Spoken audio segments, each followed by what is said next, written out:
My name is Steve Moody, and I've been with the church since 2002. Is when I and my wife and my daughter and my son, we committed to the church. And I've had to take a leave of absence from the church because of my health. I retired in 2010, and everything was going fine, and boy, I couldn't ask for better. And then all of a sudden, the cancer jumped up, and I went to the VA in Muskogee, and they told me I had bladder cancer. And so they did chemotherapy on me forever, and that was before the surgery. But what I'm here to say is how blessed our Lord is, and our Jesus Christ, our Savior. Amen. And why one person can make it and another one doesn't, I don't have a clue, except for maybe God says, Steve, you're not done yet. We've got a purpose for you. Amen. So I'm going to accept the challenge, and I'm going to keep right on going. Amen. I go next month, and they're going to make sure the cancer hasn't come back. Well, September the 17th, I went into surgery in the Muskogee VA. And the doctor told me that I had a 50-50 chance. But I tell you, I never worried about it, not even for 1 second. I had a peace and a calm about me that I've never experienced in my life. My wife was real nervous, and I told her, I said, I don't feel that way. I'm not even apprehensive. And I told the doctor, and he told me, he said, well, I'm not going to accept your answer until maybe 3 days down the road to give you time to think about it. So in 3 days, I told him I still feel the same as I did when I walked in the door. And he said, okay, we're going to start. So I went through chemo, and it took about a month. And I got to ring the survivor's bell in the chemo from taking. And it was a godly experience. That's all I can say. It was rough, but with God with you, He's there, and He ain't gonna let go of it. Well, the day of the surgery, they put me out, and the surgery was going to last for 10 hours. And any time that the surgery goes that long, the less your chances are. So 10 hours drug by, and they got it, and they took my bladder out, and they had to put a stone on me over on this side. And they put me back in recovery. But when I come to, I was fighting my arms and stuff, and I busted all these stitches loose, all the way down, from right here all the way down. And so they had to put me back out, and they called a surgeon in from Vietnam. It was back then, and he sewed buttons down both sides, coat button, down both sides of this. They did the best they could when they stitched me back up, and then they wired wire around this to pull me to. And my wife said, well, can he bust it? And the doctor told him, said, we can drop him out the window here, and when he hits, he ain't coming apart. So that's when I went into a coma. I was in a coma for 25 days.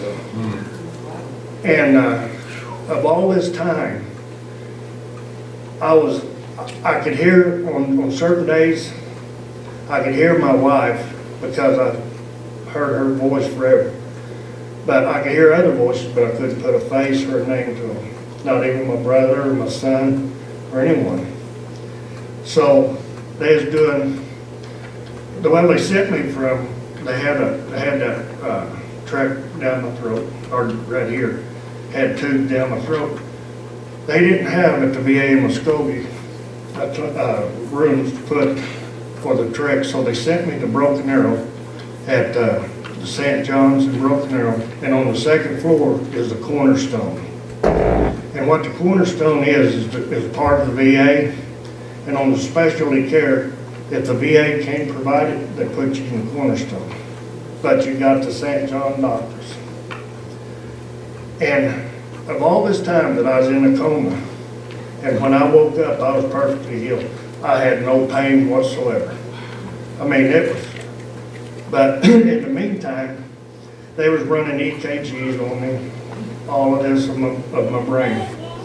The doctors, there was two of them, told my wife that I was dead and that what all these brain results was I was just a vegetable. And even if I did survive it, I would be a vegetable. And so my wife, I was in the hospital for 69 days. And all this time, she was there every day, every day, every day.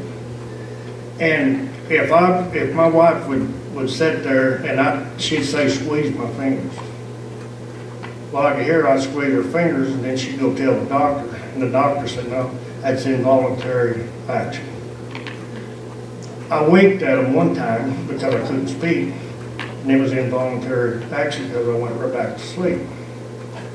So this drug on and drug on and drug on. And so they told my wife that she needs to call in hospice because I'm gone. And said there was no chance whatsoever. And they kept telling my wife this and telling my wife. My wife said, I'm not going to accept this. And I'm not going to tell you to cut his feeding tube loose or his breathing or water. And she said, he never made a directive and said, I'm not going to make that decision until I have a second opinion. Well, that made them doctors mad. I'm telling you, it made them livid.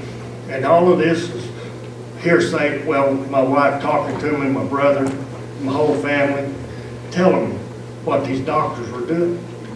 And when they said there was no chance, they meant it was no chance. That's what they kept telling my wife. They said, you might as well accept it, he's gone. So she said she went home and went to praying. And she said she prayed, and she said usually when she prays, 5 minutes is a long time. But she said she got into prayer for me and praying that she could understand what these doctors are trying to say because she wasn't wanting to give me up. So she said she stayed in prayer for 30 minutes and said when she come out of the prayer, she said she was just covered in sweat. And she knew right then that God was talking to her and telling her I'll be all right. Well, my daughter-in-law, this was on about, well, on a Thursday. And I think it was in October. They told my wife on a Thursday that come Monday, whether she made a decision or not, they're going to cut my feeding tube loose and just let me go on. So she went back into prayer, and of course I'm oblivious to everything that's going on. And then on a Saturday, my daughter-in-law come up to see me. Well, I hear this clumping like a horse coming down the hall. I thought, what is that? You know? And then I thought, oh, I know what that is. That's them boots my daughter-in-law wears. It's got them heels on them. And here she comes. So she come in the room, and when she come in, I couldn't talk to her, so I winked at her. Well, she went running back out the door, and I thought, well, now what's wrong with her? And so she went out and told the doctors that he winked at me. And again, she got the same response. That was involuntary movement. He's brain dead, he's gone. And my daughter-in-law really got hateful with him then. Then my wife came up there, and then I guess she let in on him also. Well, I started coming to. And those nurses, I noticed something that was really different. I had a comment about it. These nurses was going way, way beyond what their job title called for. And I couldn't move, I couldn't walk. I lost all movement, and my wife said it was about like a third grade when I woke up. Well, she was worried about me aspirating all the time, so she'd go buy one of them pacifiers you give a baby, and a rattle. She'd take the rattle to my fingers, try to get me to move. She could hear it, and she had to suck it on that pacifier. And my son brings my grandson in. He's only about 6 months old. Well, he's looking down at me. He sees me in the pacifier and he's running. And when he left, I had none of it. And that was a blessing. I got to see my grandson. You know, really a true blessing. But the road to recovery was a long one. And what it was, when they send you somewhere, if you've got cancer or if you've got heart failure, they say, well, you've got 30 days in the hospital. No matter where you're at, you got 30 days. That's what that doctor said. End of that 30 days, you're going to a nursing home or someplace, but you're going. So these ladies that was in rehab there at St. John's, they put a net around me and had a crane above me. Because I didn't even know how to sit down in the chair. I couldn't do anything. I mean, it was all gone. And the doctor said when you're in a coma for that long, you lose everything. And how you get it back is how fast you want to get it back. And how they did. And the nurses, they worked hard. They lifted me up, put me in a wheelchair, and it felt so good. But they wheeled me down the hall and set me in the same spot day after day. I got thinking, why am I always coming down here? And they'd always say, what do you want? So I'd like to have a cup of coffee. All right, we'll make you a pot. But I always sat in one place. Well, that was right in front of them doctors that was telling me I'm pregnant. I didn't know that until after the deal. I wouldn't want to hurt their feelings, you know. I mean, they've been schooled. I mean, you know, how many times does this happen? They told me that I was 1 out of 400,000 Wow. that would ever make it. Wow. But the road to recovery was tough. And I'm telling you, it was the toughest thing I've ever done in my life. But I was determined to be with my wife and my grandkids. And whatever the Lord wanted me to do, I said right then, Lord, I'm behind you, in front of you, beside of you, but you tell me and I'll go. So they taught me how to sit up by myself. Oh, I was so happy when I could do that. And then the 30 days up towards coming up was the 30th day. Well, the doctors have been telling the VA in Muskogee that I was brain dead, and that if I did come out of it, I'd be a vegetable. And that's where I was wanting to go, back to that VA and get up there in rehab. But the doctors started calling the nursing homes, or this caseworker. And this caseworker come out of jeans. I'll never forget it. And I cried, it's how it touched me. But she told me, I got one room, and you're gonna take it. And she looked at my wife and said, you're gonna meet me in my office at 3:15. My wife said, no. I said, he's okay now. He'll do what he wants. So there was this one nurse that interned in Muskogee. And she started calling the rehab center in Muskogee. And on the 30th day, they called, and they called the VA, and the VA called them and said, we're sending an ambulance after him, and we'll bring him home. And my wife cried and cried and cried, but I said, you know, don't waste your tears, because I said, God's in control. Amen. And never one time did I ever doubt the Lord. Amen.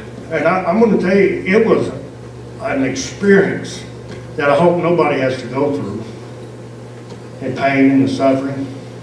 And I'm going to tell you, there was plenty of it.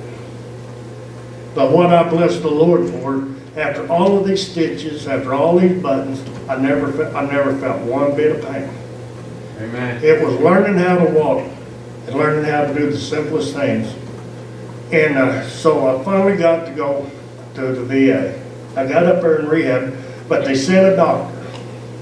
Now, let me back this up. 5 days before I was going to get to go down there, they sent a nurse or a doctor in there, and she was a psychiatrist. And she's going to find out how bad I am. Well, I'm just waking up out of this coma. But she don't know it. And she walked up to my bed and she looked right down in my face, and I thought, now what's she up to? And she said, hi, my name is Jan. And I thought, well, okay. I said, how you doing, Jan? And it scared her. And she looked at me and she said, you're supposed to be brain dead, boy. I said, my wife told me that before I ever got in this situation. I said, I've been brain dead for years. But to make a long story short, and then we come up with it. Well, she brought me, she said, I got to test you. Before you go to Muskogee, I got to test you. I thought, now what kind of test?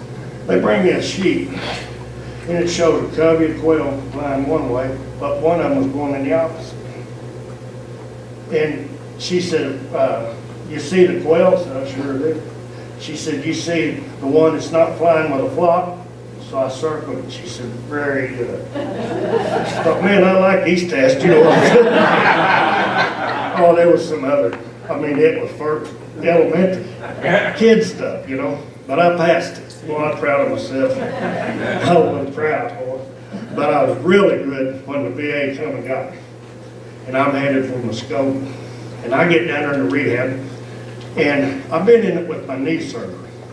And I know they work it just like it's 8 hours, you're going to be up, you're going to be, and they, up there in the rehab, they got a commons area.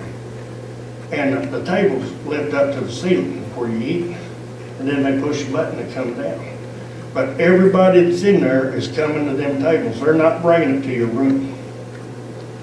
Oh, man. So they put me in a wheelchair, and they put an alarm on me, you know, keep me from falling out. So I went through that, and 5 days after I got to the VA, and this is after I've been dead, gone, and brain dead, they had me up walking in a walker. Amen. Couldn't go very far, but every day it was a little bit farther, and a little bit farther. And then I had trouble one day, and I had a trip pain coming down my right leg, and I couldn't get up.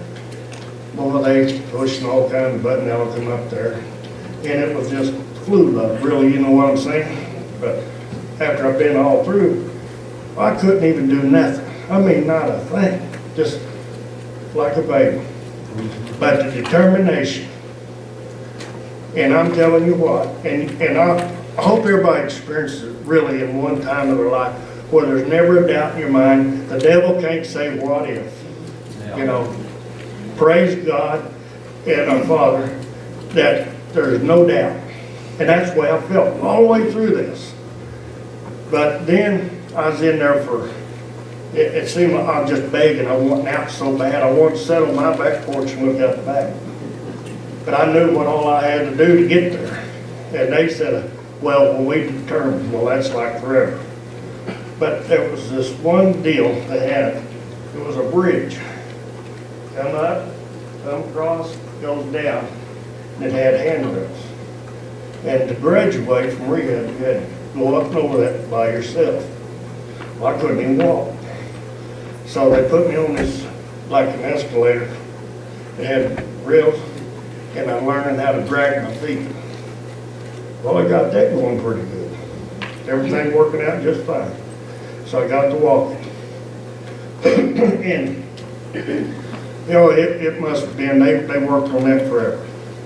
And then when everybody leaves, I'd be in my wheelchair, and I just wheel myself up there, and I staring at this bridge. I get mentally prepared to do that bridge. And boy, them steps look like this. So one day, after everybody left, there I went again up there, and all the nurses, I was with, now the nurses around. So I grabbed that rail on them stairs. I get up to the top, doing just fine. And then I got to look and said, oh, I can't make it down. Can't do it. And then I finally made it down, but I couldn't tell nobody I did this because, you know, we go right back to stage one with my mind, you know. Along the way, I could tell when the presence of God was with me. You can tell when your angel beside you, and when you're walking in faith, they're always with you. God says, who can be against you when I'm with you? And I believe it with all my heart. And so, I know it was coming up a week before, I was wanting to get out a week before Thanksgiving. And I'm bugging these nurses to death. Let me try the bridge. Let me try the bridge. So that one guy got bad, and said, all right, said, go ahead, go for it. She called the next nurse and never helped. I go up that bridge, go down the other side, and she said, well, very good. Very good. She said, you didn't have no doubt, did you? Oh, no, I didn't have a bit of doubt. But these ministers would come in all the time, and they visit with me, which tickled me to death. Well, this one had some free time, and he sat down there and chirped on my bed. He said, well, when you was in that coma, could you hear everything? I said, well, not every day, and I told you what I could do. I mean, I could hear voices and everything. But he said, did you see anything? I said, no, I'm going to tell you this. I didn't see God or Jesus. I didn't see no bright lights. And he looks at me real solemn. He said, God gave you another chance. You know? I laughed for 2 days over there. But he said, you know, he said, there is no explanation why you over why them. But he said, I'm going to tell you, God's got a purpose for your life. Until you fulfill that purpose, you're here. Amen. And I've always said, even before, if you look at this earth, and everything below that sun is just a vision to me. Because my home's up above that sun. Amen. I teach my little grandchildren all the time. When we're out here playing in the backyard or out there swinging, they'll wave it up in the sky. Say, hi, Jesus. Then they'll say, do you think he heard us? I said, sure he heard us.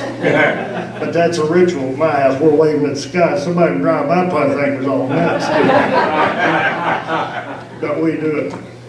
And I tell you, it was an experience I'll never forget. But I'm going to tell you, the saddest part about it all was my wife and my kids. Because to be told, and for her to come to that hospital for 69 days, every day, and if it hadn't been for her, I really do believe those doctors would have took that feeding tubes out of me quickly. Oh, yeah. Oh, yeah. You know, I really do believe it. I don't want to believe it, but I know just while the time of shoes, they would have. Because the only thing they can really do go by is what they've been taught and they're educated by and what the majority is. So after this here, St. John's come to me and asked me about my experience. The director of that hospital there, Broken Arrow. And I told him, I said, you know, I told him what I just told you. He said, would you do a documentary for us where we can show the surgeons that it's not over until God says it's over? Amen. So I went and it was kind of a answering question deal, you know. But boy, did I feel good doing it. Yeah. And I didn't want to hurt nobody's feelings. I'm the least of the least, you know. I don't want to pick you up, you know. So it all went well, and then the VA called me. And they really did a documentary on me. And they was going to send it out to all of their hospitals and their staff about, you know, in their hospitals about don't give up and it's not over till God says it's over with. And even what you've been trained for all your life, you know, and you do your best judgment. But that lady doctor that was in charge of that floor, she was hammering. She was really terrible. I forgive her, you know what I'm saying, because she didn't know any better. She just knew what she'd been taught. Yeah. But she really caused my wife a lot of grief. Yeah. I think she needs someone, you know, a little bit of human relation type deal, you know. But I don't hold any grudges. I feel fine to this day. And the doctor that did the surgery on his name was Dr. Doyle. And he said, have you got anything you want to ask me before you go in? I said, I want you to promise me one thing. And he got real serious and he said, what's that? I said, get a good night's sleep. And let me be the first, you know. And he said he would. He said, I won't leave you. He said, I'll be there with you.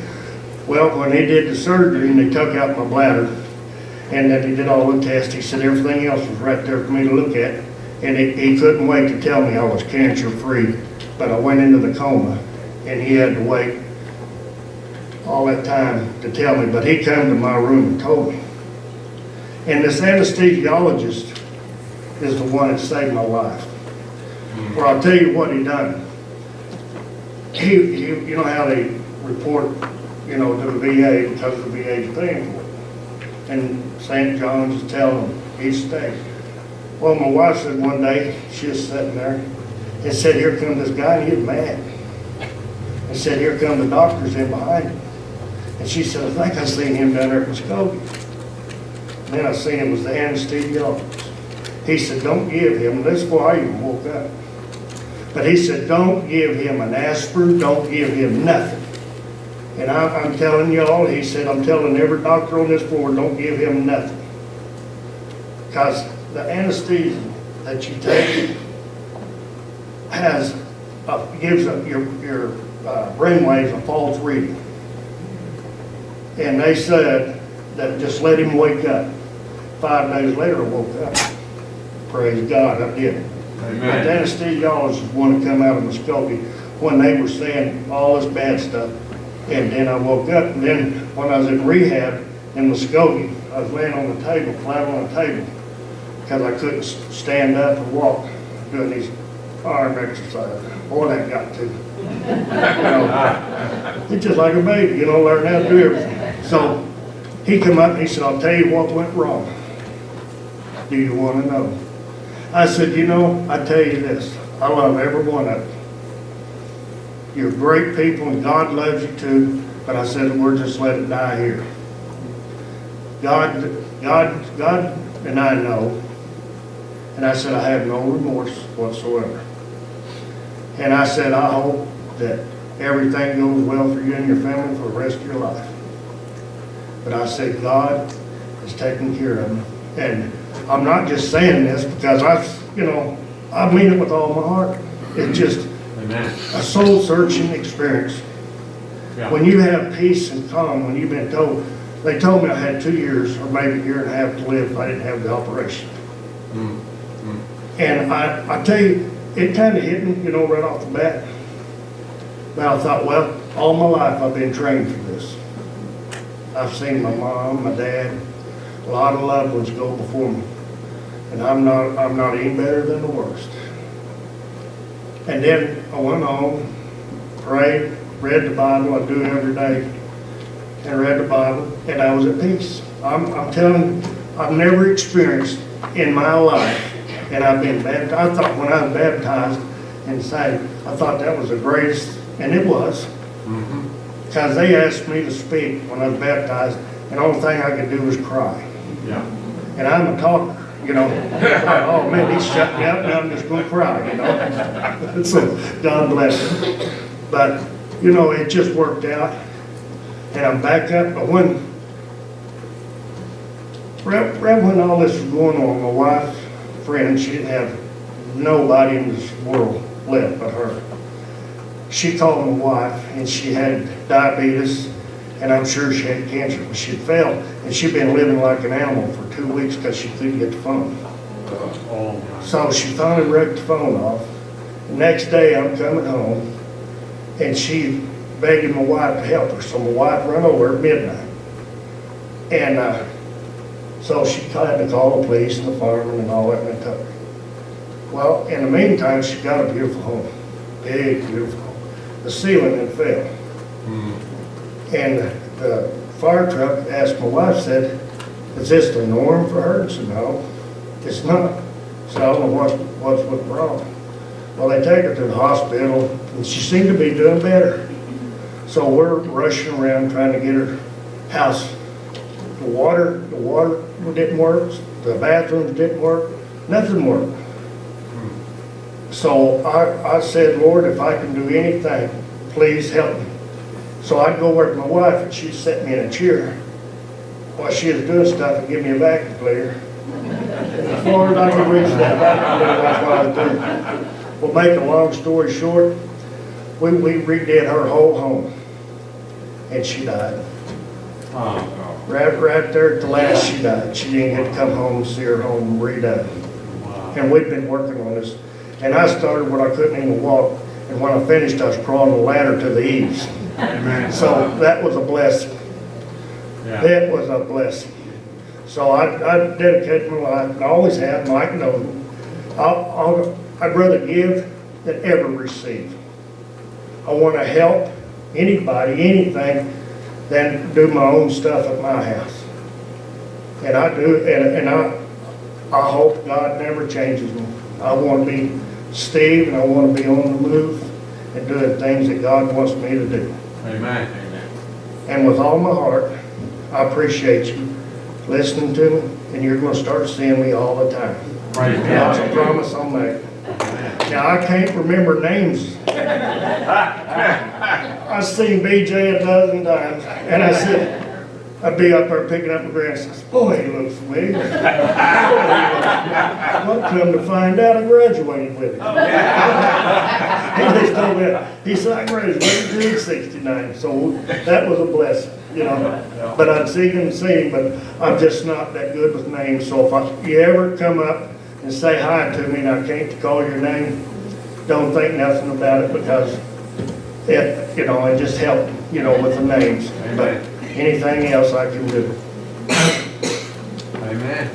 And I tell you, God is wonderful, God is great, and praise God for everything in my life.